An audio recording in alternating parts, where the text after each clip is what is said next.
ఈరోజు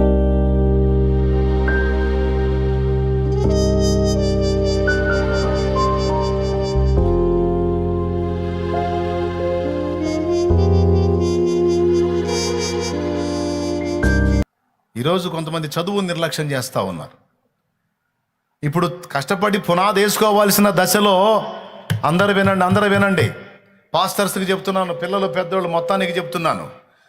జీవితంలో ఒక పునాది వేసుకోవాల్సిన దశలో టైంని సరదాగా, జాలీగా, హ్యాపీగా, ఎంజాయ్గా ఖర్చు పెట్టుకుంటే రేపు దరిద్రానికి బ్రాండ్ అంబాసిడర్లా తయారవుతారు. దేవునికి స్తోత్రం. దేనికి? దరిద్రానికి బ్రాండ్ అంబాసిడర్లా తయారవుతారు అన్నమాట. అది కాదు కరెక్ట్. ఇప్పటి నుంచే చదవాలనే చదువుకి కేటాయించబడ్డవాడు చదవాలి, కష్టపడాలి. ఆడపిల్లలైనా మగపిల్లలైనా యేసు ప్రభు నమ్మారా అంటే వాళ్ళు డబల్ చదువుతారా బాబు అన్నట్టు ఉండాలి.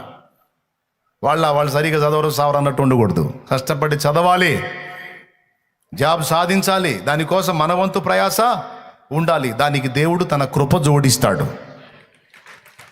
ప్రయాసపడేవాడికి దేవుడు, నువ్వు దేవుని బిడ్డవు కనుక దేవుడు అది సక్సెస్ అయ్యేటట్టు చేస్తాడు. నువ్వు ప్రయాసపడి ప్రయత్నం చేస్తూ ఉంటే తగిన కాలం మంది నీకు జాబ్ దొరికేటట్టు నా దేవుడు తప్పకుండా చేస్తాడు. దేవుడే చెప్తున్నాడు, కష్టపడు కుమారుడా, కష్టపడు నా కుమార్తె, ఖాళీగా ఉండకండి, టైంని పోనీయకండి, సరదాగా కాలక్షేపాలతో టైంని వేస్ట్ చేయొద్దు. సేవకులకి, విశ్వాసులకి, సేవకుల పిల్లలకి, పెద్దోళ్ళకి, అందరికీ చెప్తున్నా.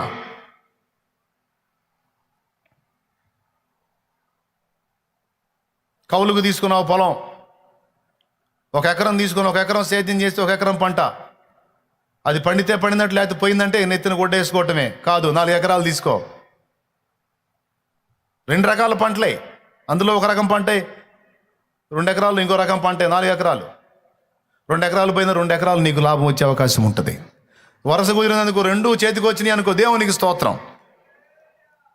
2 తీసుకొని అందులో 1 రకం, ఇందులో 1 రకమే.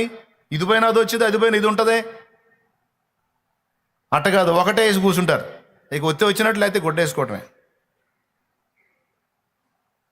కొంచెం ఉపయోగించు, ప్రయత్నం చేయి, ప్రార్థన చేయి. దేవా ఐడియా అయ్యాయా, పక్షి అడిగిద్ది, దేవా వెళ్తున్నా, ఎడబెట్టావు ఆహారం, వెతుక్కుంటుంది, కష్టపడిద్ది, సేకరించిద్ది. తోటలో జామ చెట్టు వేస్తే బతకని ఇట్లా, జామ చెట్లో కాయలు బతకని ఇట్లా. రోజు స్తోత్రం చెప్పుకుంటే వచ్చి తింటున్నాయి.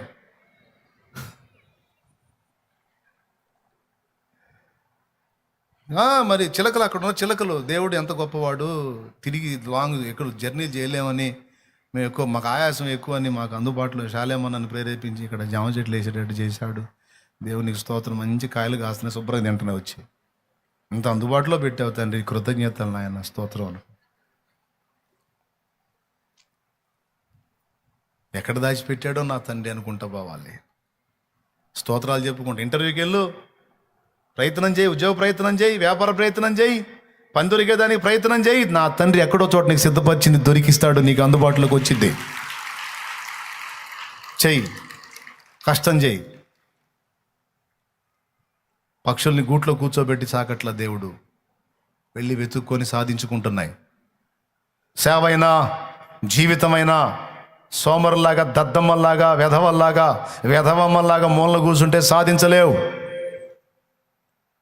మన వంతు మనం కష్టపడాలి. ఆత్మల్ని గెలవాలన్నా, అటు దేవుని పని సాధించాలన్నా, ఇటు మానవులంగా సమాజంలో నిలబడాలన్నా కష్టపడాలి, శ్రమ పడాలి. ఒకప్పుడైతే మనకి దేవుని పని తెలియదు, అచ్చంగా సంపాదనే తెలుసు. ఈరోజు మనకి ఆత్మల సంపాదన గురించి కూడా తెలిసింది.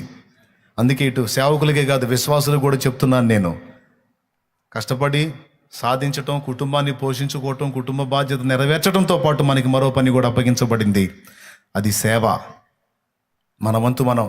మీరు అనుకుంటారు చాలామంది, మనకి పనులు ఉన్నాయి, జాబ్ చేసుకుంటున్నాం, ఉద్యోగం చేసుకుంటున్నాం, పని చేసుకుంటున్నాం, మనం ఎట్ట చేస్తాం సేవ అని చాలామంది అనుకునే అవకాశం ఉంది. సోదరులారా, సోదరిమణులారా, అట్లా అనుకునే అవకాశం ఉంది. అలా అనుకోవద్దమ్మా, అలా అనుకోవద్దు. నువ్వు పని చేసుకుంటా, జాబ్ చేసుకుంటా కూడా దేవుని సేవ చేయొచ్చు. చేయొచ్చు, 4 ఆత్మలు రక్షించవచ్చు, ప్రార్థన పరిచర్య చేయొచ్చు నువ్వు. అలా చేసిన వాళ్ళు చాలామంది ఉన్నారు. నాకు తెలిసిన పెద్ద ఆయన ఉన్నాడు, పశువుల సంతలో గొడ్ల వ్యాపారం చేసే దగ్గర ఆయన ఉంటాడు. ఆ శనివారం రోజు ఆ పని చేసుకుంటాడు. నీకు తెలుసా, దాదాపు 100 మంది కంటే ఎక్కువ ఆత్మల రక్షణలో నడిపించాడు ఆయన, పెద్ద ఆయన. 2 భార్యాభర్త ఉన్నారమ్మా. వాళ్ళు ఆ పొలం సీజన్ వచ్చినప్పుడు ఆ ఉల్లిపాయల పంట, ఏదో ఒక ఉల్లిపాయల పంట ఎక్కువ వేస్తూ ఉంటారు, లేదా పత్తి ఏదో వేసుకుంటూ ఉంటారు వాళ్ళు. పెద్దోళ్ళు 2 భార్యాభర్త 50 మందికి పైన రక్షించారు. వ్యవసాయం చేసుకుంటా, కుటుంబాన్ని నడిపించుకుంటా, మళ్ళీ వాళ్ళు దేవుని పని చేసుకుంటా. ఒక సేవకుడి వల్ల కూడా కాదు అంత పని. నేను చెప్పే అబద్ధాలు కాదమ్మా, వాస్తవాలు, నిజాలు, సత్యాలు. ఒక పక్క కుటుంబ జీవనం చేసుకుంటా, కష్టపడి వ్యవసాయం చేసుకుంటా, రెక్కలు మొక్కలు చేసుకొని పైసలు సంపాదించుకొని కుటుంబం అనే బండిని దొల్లించుకుంటా, మరో పక్క దేవుని సేవ చేసుకుంటా, ఆత్మలకు సువార్త చెప్పుకుంటా. 50 మంది అంటే తక్కువే, ఇంకా ఎక్కువ మందిని రక్షణలో నడిపించారు వాళ్ళు. నా ఎరుకలో అంతమంది, ఇంకా చాలామంది ఉన్నారు. సోమరితనాన్ని కట్టి పెట్టాలి, బద్ధకాన్ని, ఒళ్ళు వంచనితనాన్ని పక్కన పెట్టాలి, కష్టపడాలి. నేను దేవుణ్ణి సేవకుడిగా మిమ్మల్ని ఏదన్నా పనుల్లో బాధ్యతల్లో అప్పచెప్పానా, ఇదిగో ఈ పరిచర్య చేయండి, ఈ పని చేయండి అప్పచెప్పి నమ్మకంగా చేయాలి, అంకితమై చేయాలి, కష్టపడి చేయాలి. మనుషులు చూడాలి, శాలేమని చూడాలి కాదు, నా దేవుడు చూస్తున్నాడు, నా దేవుడు చూడాలని భయంతో చేయాలి. ఏ పని అప్పచెప్తే ఆ పని నమ్మకంగా చేయాలి. నమ్మకమైన వానికి దీవెనలు మెండుగా కలుగుతాయి అన్నాడు నా దేవుడు. పునాది వేసుకోవాల్సిన టైంలో వేసుకోకపోతే రేపు చాలా ఇబ్బంది. అందరికీ చెప్తా ఉంటాను, యవనస్తులందరికీ చెప్తా ఉంటాను, రే జాగ్రత్త, ఇది పునాది వేసుకోవాల్సినటువంటి టైం. పునాది వేసుకోవాల్సిన సమయంలో వేసుకోకపోతే రేపు ఫ్యూచర్ ఎఫెక్ట్ అయిపోయింది. మీరు సేవే అనుకుంటున్నారు కనుక సేవలో ఆరితేరాలి. లేదు ఇంకొకటి ఏర్పాటు చేసుకుంటే దానిలోనైనా సరే ఆరితేరాలి. ఒక స్థాయికి చేరిందాకా పట్టొదలకూడదు. ఒక స్థాయికి అది భూ సంబంధమైన పని కావచ్చు, ఆత్మ సంబంధమైన పని కావచ్చు. ఆత్మ సంబంధమైన పని ఎంపిక చేసుకున్నావా, అందులో తారాస్థాయికి వెళ్ళాలి. సేవ అనేది నువ్వు పూనుకొని దిగితే అందులో కింద ఉండకూడదు. ఇక నువ్వు తారాస్థాయికి వెళ్ళాలి. దానికోసం కష్టపడాలి, ప్రార్థన చేయాలి, ప్రకటించాలి, ప్రయాసపడాలి. దానికోసం ఎంత శ్రమైనా అనుభవించాలి. ఏదో నడుస్తోంది జీవితం, గడుస్తోంది రోజులు అన్నట్టుగా టైంని పోగొట్టుకోవద్దు. డాక్టర్ బిఆర్ అంబేద్కర్ గారు ఇందులో ఒక మంచి మాదిరిగా ఉంటాడు. ఆయన ఎంత చదివాడండి ఆయన. ప్రపంచం మేధావుల్లో ఒక గొప్ప మేధావిగా ప్రసిద్ధి గాంచినాడు ఆయన. 7 సంవత్సరాలు చదవాల్సిన చదువు 3.5 సంవత్సరాల్లోనే పూర్తి చేసిన ఘనత ఆయనది.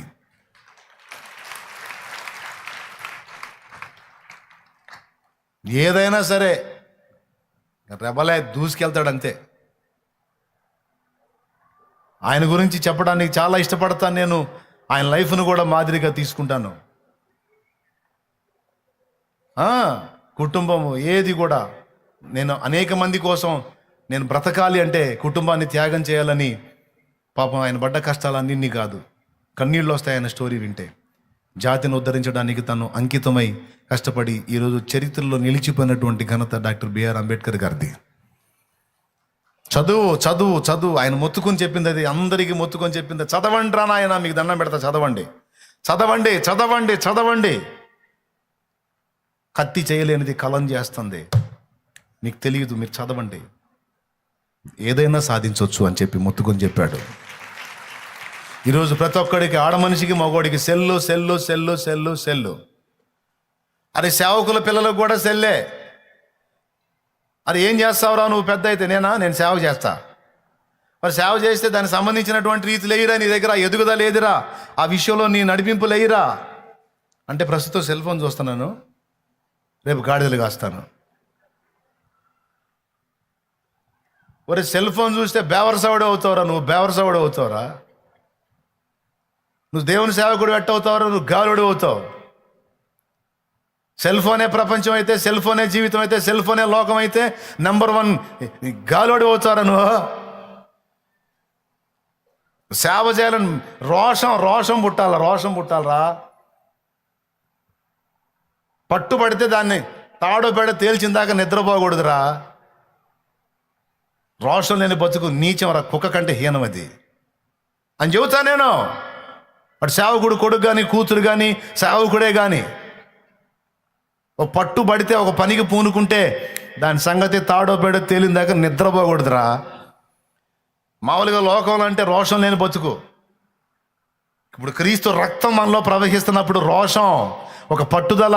మన ప్రభు ఎంత మాదిరి ఇచ్చాడో. ఇహాన్ని పరాన్ని రెండింటిని గెలిచి జయించిన వాడే నిలబడ్డాడు. ఆయన బిడ్డలమని చెప్పుకుంటున్నాం మనం. ఇహాన్ని పరాన్ని రెండింటినీ సాధించాడండి. రెండింటినీ గెలిచినోడు బిడ్డలమని చెప్పుకుంటున్నాం. రోషం ఉండొద్దు, సిగ్గు శరం ఉండొద్దు, సాధించొద్దు, పట్టుబట్టొద్దు. ఏదో బతుకు బతుకుదామా? రోషం లేని బతుకు బతుకుతాం, సిగ్గులేని బతుకు బతుకుతామా? బ్రతుకని ఉన్నప్పుడు ఒక గురి, గమ్యం, ఒక లక్ష్యం ఉండాలి. సాధించడానికి కొన్ని ఎయిమ్స్ ఉండాలి. అవి లేని బతుకేం బతుకు? నాకు తెలిసి అసలు బతికే కాదు, థూ అని వస్తాను నేను ఆ బతుకుని. అలాంటి బతుకుని ఆడోళ్ళైనా మగోళ్ళైనా సరే భౌతికంగా ఆధ్యాత్మికంగా సాధించాలి. భౌతికంగా సమాజాన్ని ఉద్ధరించాలి, ఆధ్యాత్మికంగా కూడా సమాజాన్ని ఉద్ధరించేటట్టు తయారు కావాలి. ఈరోజు ప్రతి ఒక్కడికి పిల్లోడికి సెల్లే, పెద్దోడికి సెల్లే, ముసలోడికి సెల్లే, ఆడ మనిషికి సెల్లే. అందరు cell cell cell cell cell పొద్దుగూకులు. అందులో ఆ సెల్లులో సొల్లు, ఎక్కడెక్కడి సొల్లు, లోకంలో ఉన్న సొల్లంతా వచ్చింది, ఆ దరిద్రం అంతా దాని మీద పెట్టేశారు మైండ్. ఎవరినన్నా చూడు చెత్తలో పడి కొట్టుకొస్తున్నారు. భ్రష్టులు తయారవుతున్నారు.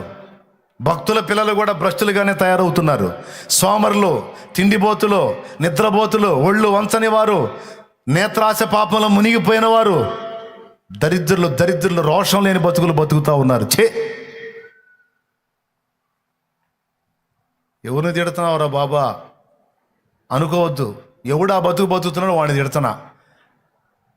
ఎవరు ఆ ఏ తల్లి ఆ బతుకు బతుకుతుందో ఆ దరిద్రపు దాన్ని తిడుతున్నా నేను. నేనేం చేయకుండా మాట్లాడలా. కాస్తో కూస్తో దేవుని కృపను బట్టి కష్టపడుతున్నాను. ఏదో దేవుడి కృపను బట్టి కొంత పని దేవుడిచ్చిన దానిలో పని చూపించే నేను మాట్లాడుతున్నా. నేను ఈ పరిచర్యలో నాకు తృప్తి లేదు. నీకు తెలుసా? ఈ పరిచర్యలో నాకు తృప్తి లేదు. ఇంకా చేయాలి, ఇంకా పరిగెత్తాలి. నైట్ నిద్ర పట్టట్లా, పండుకుంటే ఆలోచన. ఎందుకంటే నేను చేసింది నా కంటికి దిశాయించట్లా. ఇంకా చాలా చేయాలేమో, చేయట్లేదేమో అనే బాధ కలుగుతుంది.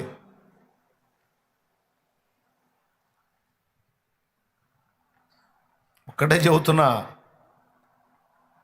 పందెరంగంలో కోడిని పెడితే కోడి అంతా కోసి ఫ్రై చేస్తే చట్టిలో చట్టెడు పట్టదు. అది కోడి కత్తిగట్టు వదులు, దాన్ని కత్తిగట్టు వదులు కోడిని. అది 1.5 కిలో కోడా, 2 కేజీలు కోడా, 4 కేజీలు కోడా అనేది పక్కన పెడితే, కత్తిగట్టు వదులు ఒళ్ళంతా తూట్లైనా సరే 2 ఆప్షన్స్: చంపటమా చావటమా. వెనకడుగు మాత్రమే ఇది. రోగమా, సమస్యల, ఇబ్బందుల, నొప్పుల, బాధల, దేవుడు కాడి మన మీద మోపినప్పుడు తుది శ్వాస విడిచేంత వరకు అవసరమైతే యజమాని కాడి మోస్తూ ఆ కాడి కిందనే కన్ను మూయాలి, కానీ కాడి విదిల్చడానికి ట్రై చేయకూడదు.